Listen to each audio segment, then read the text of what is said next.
Oh, what's this tune?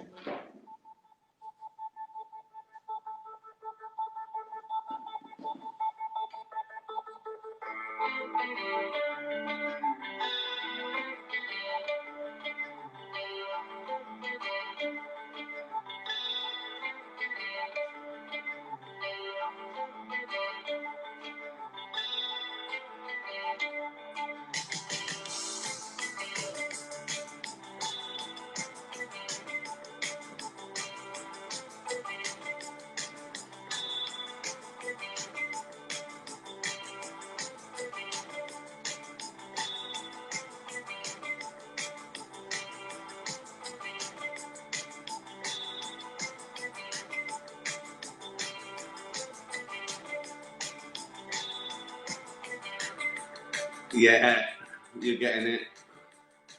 Echo Beach, Martha and the Muffins. How are you? Good. Having a lovely Sunday. I said I'd do a sermon, didn't I? Forgot immediately. Immediately I said it. I forgot all the ideas. Do you always do that? You think, I have a funny idea. Like, I'll make a funny card for a birthday. And you go, yeah, that'd be brilliant. And you go, nah, can't be bothered. Can't be bothered. I have lots of great ideas. Can't be bothered. It's my brother's birthday today, actually. Bob, 70. All his kids and grandkids and kids and great grandkids, kids. I'm from a working class family. I don't know, there's about 50 of them. They all went to his street 6 feet apart. It must have looked like a riot to the neighbours. Yeah, I was on FaceTime. And he came to the door looking like someone had dressed an old orangutan as a painter and decorator. He is a painter and decorator, to be fair. He was doing some wallpapering on his 70th birthday. And one of his kids went, "Show Ricky your hair." He took his baseball cap off and he just cut all his hair off. Oh, God. It was about 10 years ago, actually. He must have been about the age I am now then. And I laughed because he was at home, right? He was just sort of watching football on the telly. And without even looking, he sort of reached for a pair of scissors, carried on looking at the telly, got his eyebrows, and just went like that. No mirror, just cut his eyebrows. I laughed, but now I've got to do that to mine. Although I do use a mirror. Yeah. So that's that. Happy birthday, Bob. You fucking fat old cunt. Aww. What else? What else has happened? Yeah, so I didn't do a sermon. I've got a Bible from animals. I bought a beautiful Bible as a sort of a prop. I used it. It was a real Bible that I read from. Genesis, not the band. In my animals stand-up. Check it out on YouTube, probably for free. Yeah, I'm missing stand-up. That's the only thing, really. Not friends and family. Yeah,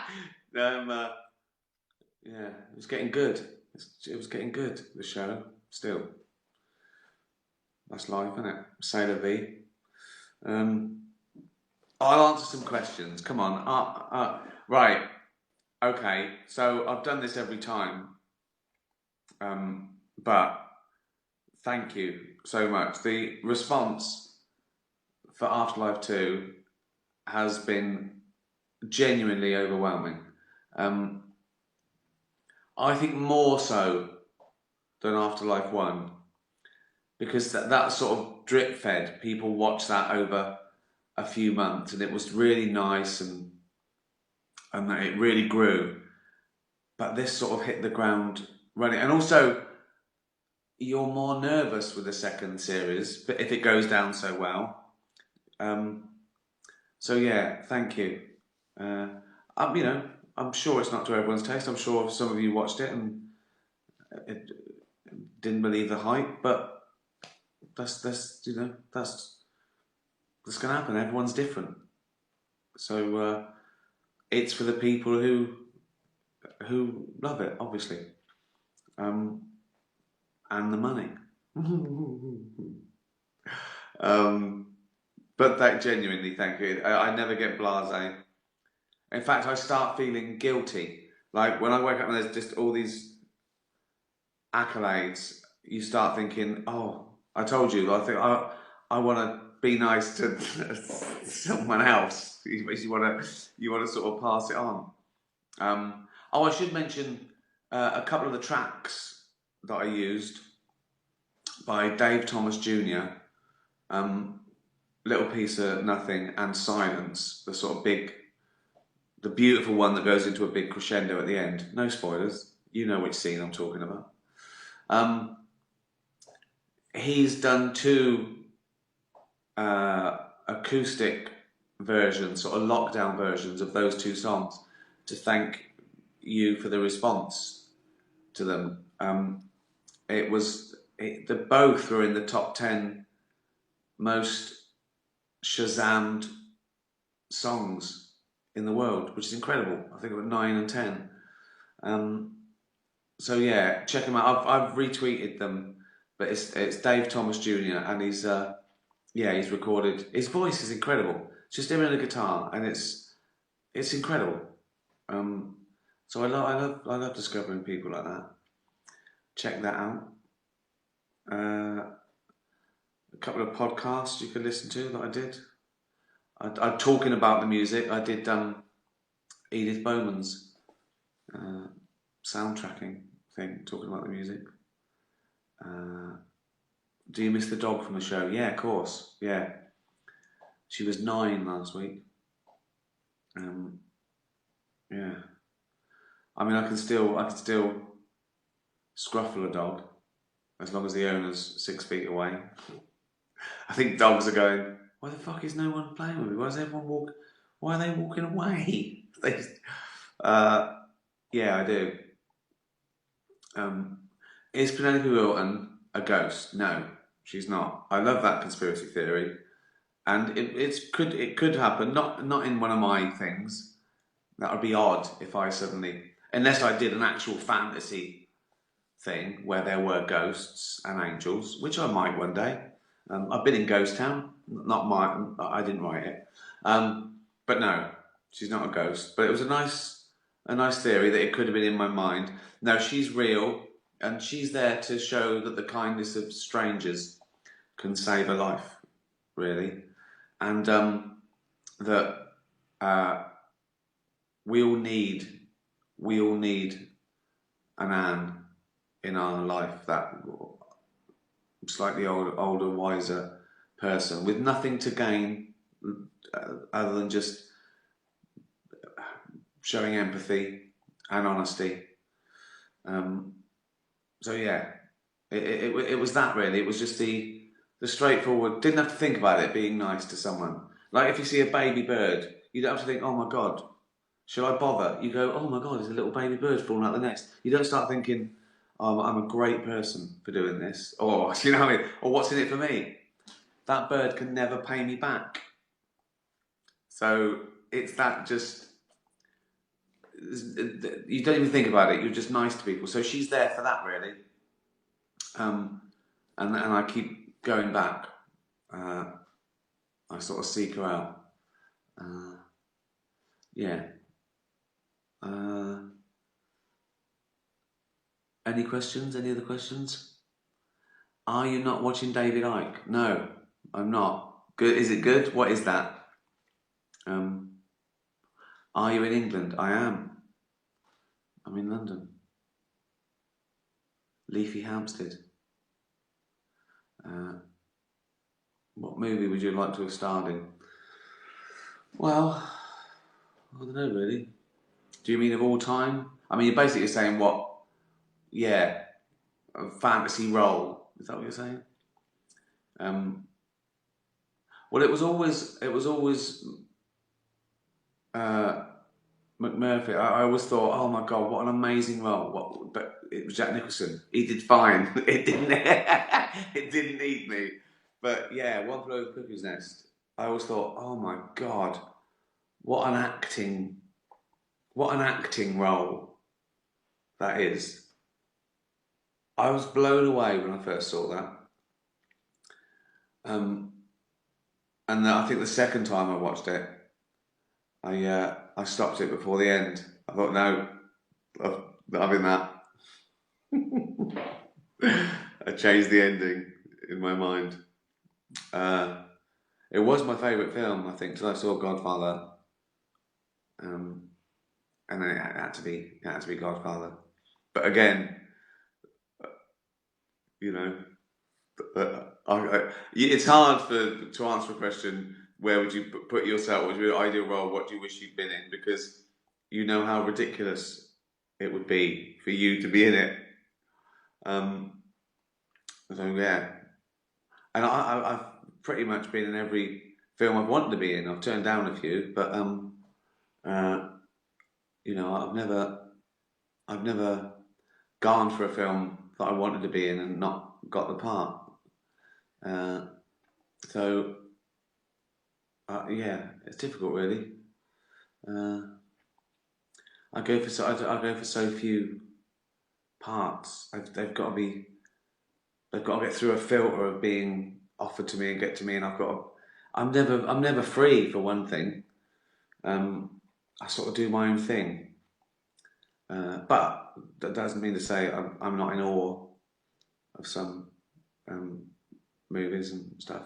Obviously, uh, I can't read that. Have you ever been to Reno? I haven't. No. Um, Shout out to Ricky. Thank you. That's me. Uh, are you tired today? I am a bit. Yeah. Um, I've had a very busy day. We went on our walk. Uh, we've had 4 games of badminton.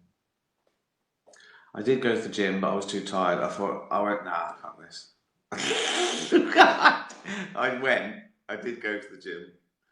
Um,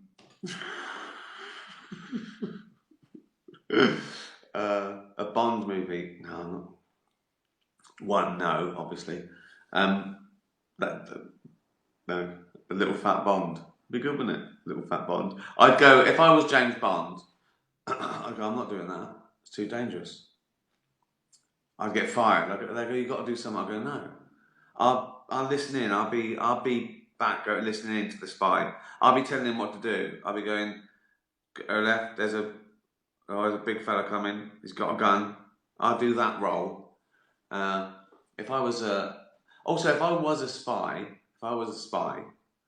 and I was sort of socialising, and someone said, "What do you do?" I'd go, "I'm a spy." How could you keep that to yourself? I go, "Don't tell anyone, but I'm a fucking spy." How cool is that? I said, same as if I was in the SAS. I'd go to people, "Listen, don't say anything, but I am in the SAS. I'm an amazing soldier." Again, you're not. I would. I go, "Oh, fucking hell. I could see that fellow over there. Yeah. What, the old bloke in the wheelchair? Yeah. I could fucking kill him with one blow." And they go, "Okay, we believe you." I go, "No, what, you don't believe me?" They go, "No, no, no. No, we do." I go, "Right." I go, "Mate, come here." And then I can't tell you how to do it, but that's I wouldn't kill anyone. Oh, what if I was a spy and in the SAS? I'd have to say I wasn't. So I'm going to tell you now, guys. Right, if you're listening in, right, anywhere, it's in like hostile countries, right? If you're listening into this, and he's going, "What do you say?"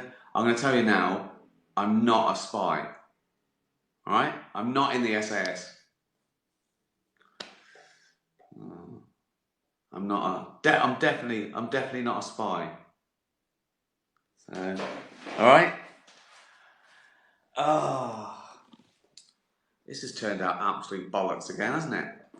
It started off quite nice, saying happy birthday to my brother and, talking about Dave Thomas Jr. and thanking you for all the amazing reviews. And then it's me pretending to be pretending to be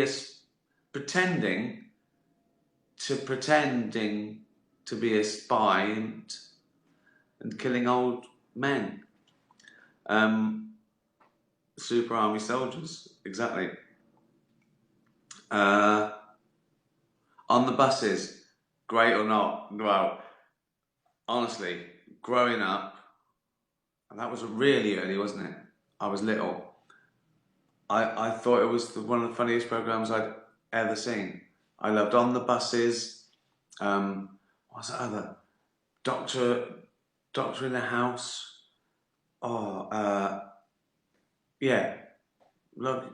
Oh, just loved comedy.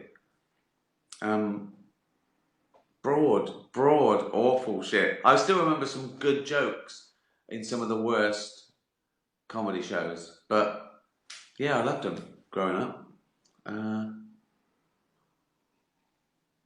What's your favourite Bowie song? Oh, first thing that sprang to mind is Letter to Hermione. It's just a straightforward, sort of a twisted love song. But I like a load. There's 10 songs that I'd put in like the top 100 songs of all time. But that's the sort of real stripped down, just heartfelt.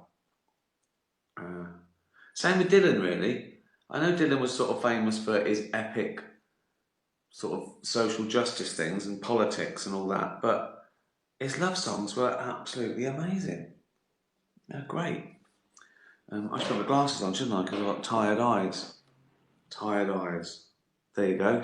Serial killer. Straight away. Serial killer. Or spy. Do you know what I mean? Like, I'm going around, I go, hey Rick. I go, what? I go, you look like a spy. I go, why? I go, you're really cool. Am I? I go, yeah, you're really cool. You sort of slick back hair and beard, and great eyesight. I go, what can I do? And I go, just put on some red glasses so you look like a fucking twatish knob. And then I go, okay, let's have a look. Right. And then I could go into like an embassy, right? And I go, oh hello, I'm just a fucking nerd. And I go, all right. I go, can I check your computer for shit? Because I'm just like, I'm from the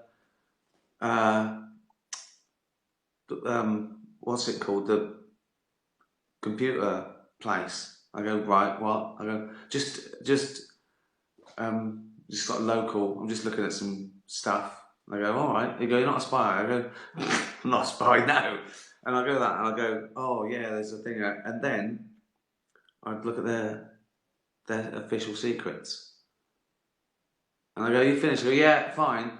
And I'd go back, and I'd go to I don't know what's it called, Houses of Parliament, and I go, Boris, you know what? I've got, because I'm on maternity leave. I go, right, this is really important. He goes, yeah, I've got over. No, this is, I know where the nuclear bomb is. And he goes, talk to that bloke with a small head. I go, no, I'm not gonna fucking talk to him. I'm talking to you. I know where the fucking bomb is. He goes, I'm not at work. So I go, fuck it. Send that sketch to the MASH report. How? Well, this has turned out bollocks again, hasn't it? How long's that? 20 minutes. That'll do, won't it? keep tweeting. Tell your friends about Afterlife 2 and 1 if they haven't seen 2. Go and see 1 first. Stay safe. If anyone asks, I'm not a spy. Remember that? I'm not a spy. Not SAS or any of that shit like that. I'm not a spy. What else?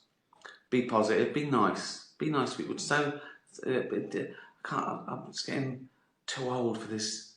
People just going on you fucking trolls and stuff. Why is it? And if people are bothered by them, I don't get them really. But I see other people sort of get trolled, and it affects them. And I want to say, don't worry about them. They're miserable. They're trying to make you as unhappy as they are. Ignore them. They don't exist. And let them be unhappy. They live in a bin. They have no love. They have nothing. And they're jealous of you. That's what I say to people. Be happy. It really annoys negative people. And have a drink. Cheers. And listen to the fucking fat old twat in the red glasses. Because he's not a spy. Alright? When should we do this again? Wednesday. Weaning you off, me, see. I'm busy Monday and Tuesday. Yeah. Thanks for listening, guys. How? Right, one joke. One awful joke. I can't think of a joke. Oh, right.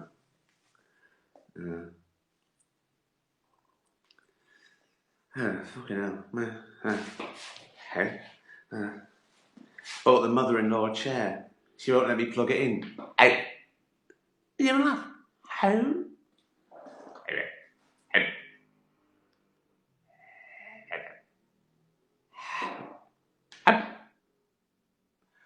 That's the end, isn't it? That's the end of the party. See you Wednesday. Bye.